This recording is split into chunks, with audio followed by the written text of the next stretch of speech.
mortgage valuations.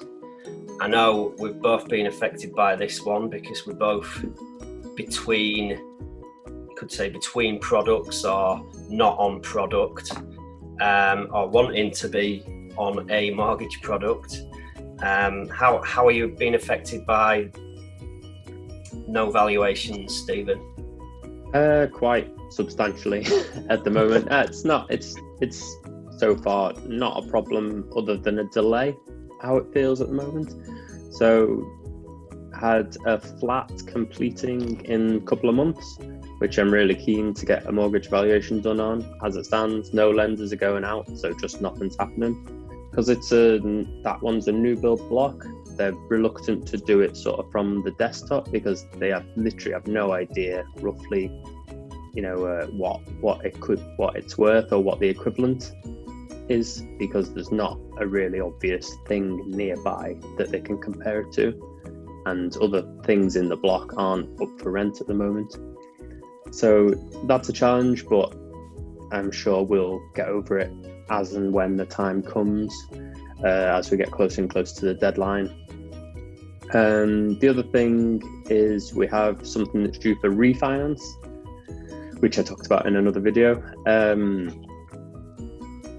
And that is something that it was due at the start of this month for, like, its 2-year fix was up, so it's due for refinance and hopefully sort of an uplift in value, because it's certainly become more valuable over the last couple of years just because of how the market's gone. And we also did a huge refurb on that when we first started, changed the plumbing, the electrics, replastered everything, repainted. So there's lots there. It's a totally different house from the day we bought it, and certainly worth more. So we're hoping to extract some sort of value from there. So, and as it stands, we can't prove that to anyone because nobody can go into the house to look at it. So that's, again, just on hold. We're now paying a slightly higher interest rate on that loan or that mortgage, but it is what it is.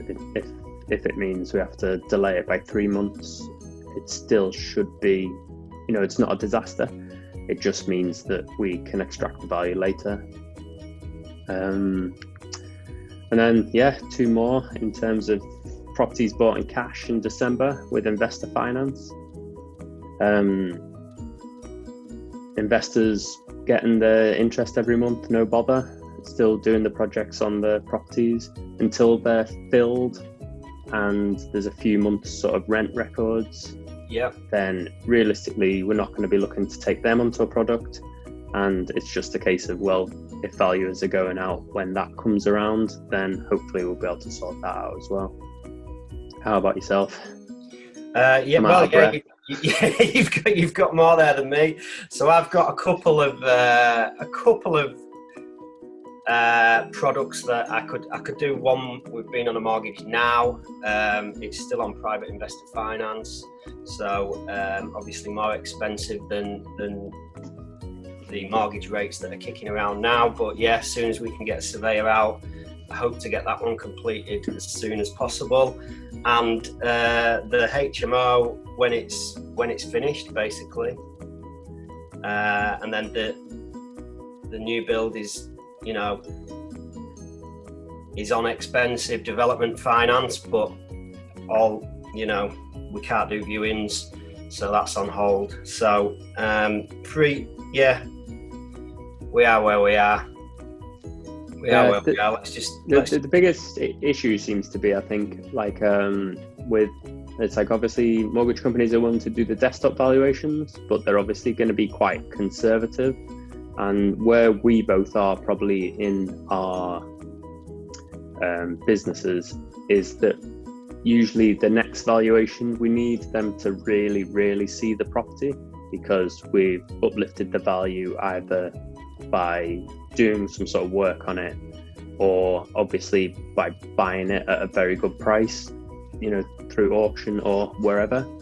So we need to justify essentially why it's worth more than what we paid for it, one way or another. So the only way you can really prove that is to get them in, show them exactly what's been done, and show them around. So it's all very well that they can, you know, do some Googling and figure out what houses are roughly worth in that area. But the kind of stuff we're working on, it's not really helping. Yeah, it's always good to share your development spreadsheet as well, just to let them, you know, have a copy of what works have been done and what you've paid out, backed up by invoices if needs be. But like you say, to get that true value, we're going to be looking at 75-80%, not 60-70 on a desktop, to really, you know, get the potential out of it. Yeah, absolutely. Yeah. And to be able to roll on to the next project, then, you know, you need to extract the funds. You don't want to, obviously, you know, we both don't have plans to overstretch ourselves, but, you know, what buy-to-lets allow is only 75% anyway. So that's much less than you can stretch yourself on a residential mortgage.